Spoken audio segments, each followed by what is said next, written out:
बहुत सारी जो है वो क्वेरी आ रही थी मेरी फीमेल शिक्षिका बहनों के द्वारा सीसीएल को लेकर के।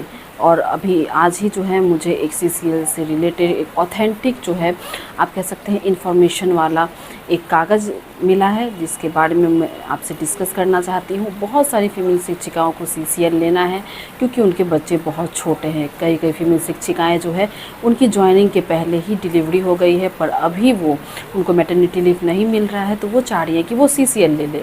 अभी हाल ही में मैंने एक वीडियो शेयर किया था जिसमें जो एक वायरल लेटर था पटना ज़िले की जो पीपीएससी शिक्षिका है उनके द्वारा सीसीएल लिया गया था, जिसका वीडियो भी मैंने बनाया था। उसके बाद और ज़्यादा कमेंट आने लगे कि मैम क्या प्रोबेशन पीरियड से मतलब प्रोबेशन पीरियड के दौरान क्या हम लोग सीसीएल ले सकते हैं। पहले जो मैंने भी वीडियो बनाया है उसमें मैंने स्पष्ट बोला था कि प्रोबेशन पीरियड के पहले आपको सीसीएल नहीं मिलेगा, पर ये लेटर जब से हमारे बीच में आया है तब से खलबली सी मच गई है। क्योंकि अभी बीपीएससी अध्यापकों का 2 साल जो है वो नवंबर 2025 में पूरा होगा। टीआरडी 1 की ज्वाइनिंग नवंबर 2023 में हुई थी। मैं खुद टीआरडी 1 से हूँ, तो अभी उनका 2 साल होने में टाइम है। तो प्रोबेशन पीरियड में ही पटना की शिक्षिका को जो है वो सीसीएल क्यों मिल गया, ये सोचने वाली बात है। वो लेटर की सच्चाई पे भी संदेह होता है। और उस लेटर को देख करके, मेरी वीडियो को देख करके कई शिक्षिकाएं जो है वो अपने ज़िले के डीपीओ स्थापना में पता की हैं। कहीं कहीं जो है सीसीएल के बारे में बोला गया है कि प्रोबेशन पीरियड के पहले नहीं मिलेगा। मुझसे शिक्षिकाएं पूछती हैं कि मैम क्या मुझे मिलेगा, मैं अभी टीआरडी 3 में जस्ट ज्वाइन की हूँ, मेरा बच्चा छोटा है, मुझे सीसीएल की आवश्यकता है। तो मैं उनको यही सलाह देती हूँ कि आप अपने ज़िले के डीओ ऑफिस स्थापना जो है वहाँ जाके पता कीजिए, क्योंकि हर ज़िले में आप किस तरीके से वहाँ पे आपको उत्तर मिलेगा ये उस ज़िले के स्थापना में ही जा कर के पता चलेगा। मैं यहाँ से सिर्फ अपने ज़िले के बारे में बता सकती हूँ। जहाँ तक कटिहार ज़िले की बात है, मुझे एक फीमेल शिक्षिका बता रही थी कि वो जब सीसीएल के लिए पता की तो उनको यहाँ बोला गया कि प्रोबेशन पीरियड के पहले उनको सीसीएल जो है वो नहीं मिलेगा। अब आपके ज़िले की क्या स्थिति है वो आपसे बेहतर कोई नहीं जान सकता। अगर आपको सीसीएल की आवश्यकता है तो मैं तो यही आपको रिकमेंड करूँगी कि आप अपने स्थापना में जा कर के एक बार पता कर लीजिए। अगर आप नहीं जा सकती हैं तो अपने एचएम को बोलिए या फिर उन कलीग को बोलिए जो कि ज़िले से जाते हैं स्कूल करने के लिए। जैसे कि मैं खुद ज़िला में रहती हूँ, तो फिर मैं यहाँ पता करना मेरे लिए आसान है, लेकिन मुझे भी सीसीएल की आवश्यकता नहीं है। पर बहुत सारी बहनों को जो है वो सीसीएल की अत्यंत आवश्यकता है। तो मैं आपसे यही कहूँगी कि आप अपने ज़िले की स्थापना में किसी को भेज के या फिर खुद से या फिर एचएम के द्वारा या फिर अगर आपके किसी का फ़ोन नंबर है स्थापना के तो आप उनसे भी पता कर सकते हैं।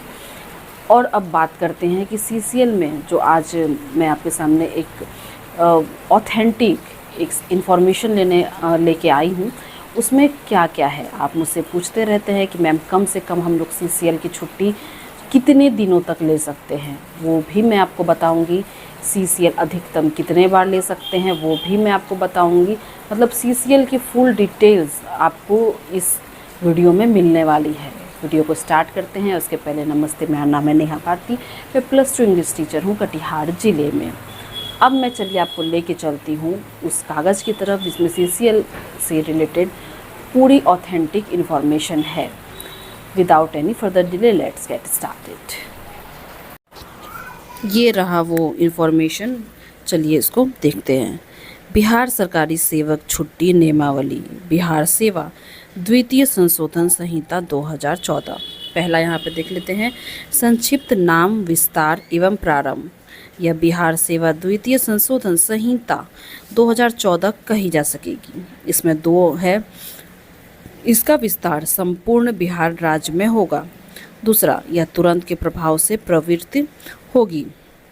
दूसरा, बिहार सेवा संहिता के नियम 2020 में संशोधन, उक्त संहिता 1952 के नियम 220 के उप नियम ख में प्रयुक्त अंक 135 अंक 180 द्वारा प्रतिस्थापित किया जाएगा। ये सब जो आपको ईयर दिया हुआ है या नियम दिया हुआ है या उप नियम ख दिया हुआ है, ये सब बहुत ज़्यादा इम्पॉर्टेंट होता है। फिर यहाँ पे देख लेते हैं 220 का ए में क्या है, शिशु देखभाल छुट्टी। यहाँ पे ये वाला शिशु देखभाल छुट्टी, अवयस्क संतान वाली महिला कर्मचारियों को उनकी समस्त सेवा अवधि के दौरान केवल 2 संतान तक की उनकी परीक्षा बीमारी की दशा में पालन पोषण या देखभाल के लिए 2 वर्ष यानी 730 दिन मुझसे पूछती है कई शिक्षिका कि उनको 3 संतान है तो क्या CCL मिलेगा। तो यहाँ पे देख लीजिए 2 संतान तक, और किस चीज़ के लिए, तो परीक्षा, बीमारी की दशा, पालन पोषण के लिए 2 वर्ष यानी कि 730 दिन का छुट्टी मिलेगा। किससे मिलेगा, यहाँ पे देख लीजिए सक्षम प्राधिकार से मिलेगा, यानी DO सर से मिलेगा। दूसरा, शिशु देखभाल छुट्टी अर्जित छुट्टी के समान मानी जाएगी, उसी प्रकार से मंजूरी की जाएगी। थर्ड, शिशु देखभाल छुट्टी का अधिकार पूर्वक दावा नहीं किया जा सकेगा। किसी भी परिस्थिति में मंजूर करने वाले प्राधिकारी की पूर्वानुमति एवं उचित मंजूरी के बिना कोई कर्मचारी छुट्टी पर प्रस्थान नहीं कर सकेगा। आपको मतलब कि अपने सक्षम प्राधिकार से छुट्टी स्वीकृत करानी होगी, बिना स्वीकृति के आप छुट्टी पे नहीं जा सकते, वो मान्य नहीं होगा। अब बात आती है कम से कम आप कितने दिनों तक ले सकते हैं। तो 15 दिन से कम की छुट्टी जो है वो मंजूर नहीं की जाएगी। किसकी, तो CCL की। कम से कम यानी शिशु पालन अवकाश की छुट्टी आपको 15 दिन लेना पड़ेगा, उससे कम की स्वीकृति नहीं होगी। 5वां, इस छुट्टी के दौरान पड़ने वाले शनिवार, रविवार, राजपत्रित छुट्टियां भी शिशु देखभाल छुट्टी में शामिल की जाएगी। कई सारी शिक्षिकाएं पूछती है तो मैम संडे भी काउंट होता है या फिर कोई छुट्टी और भी काउंट होती है इसमें, तो जी हाँ, इसमें काउंट होती है और भी छुट्टी, संडे भी काउंट होता है। 6, शिशु देखभाल छुट्टी साधारणतया परिवीक्षा अवधि के दौरान मंजूर नहीं की जाएगी। अब यहाँ पे ध्यान देने योग्य बात है, साधारणतया प्रोबेशन पीरियड में मंजूरी नहीं की जाएगी, यहाँ दिया हुआ है।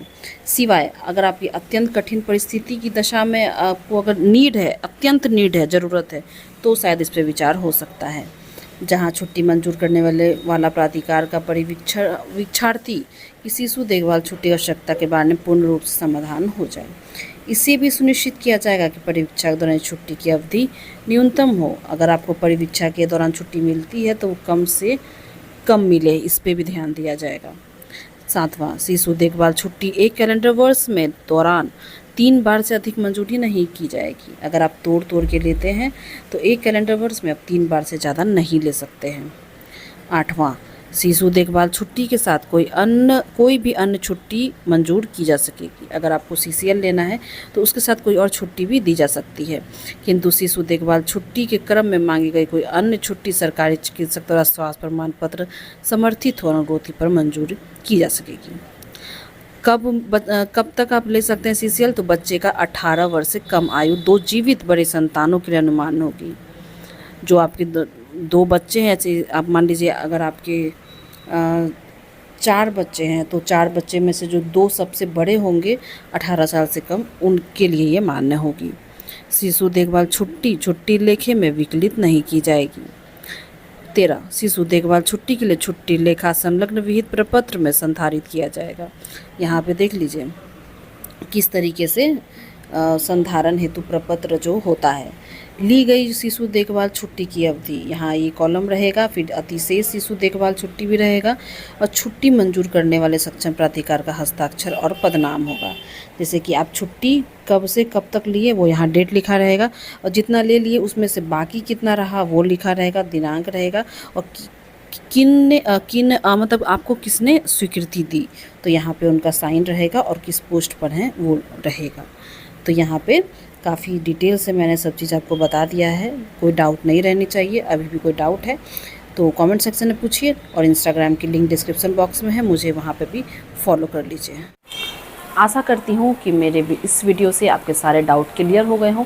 अभी भी अगर कोई डाउट है तो मेरा इंस्टाग्राम जो लिंक है वो डिस्क्रिप्शन बॉक्स में है, मुझे इंस्टाग्राम पे फॉलो कर लीजिएगा। वहाँ पे कुछ पूछना है आपको तो आप मुझसे पूछ सकते हैं। हालांकि आप इस वीडियो के कमेंट सेक्शन में भी मुझसे पूछ सकते हैं, मैं सभी कमेंट का जवाब देने की पूर्ण प्रयास करती हूँ। मिलते हैं अगले वीडियो में। इस वीडियो तक बस इतना ही। नमस्ते।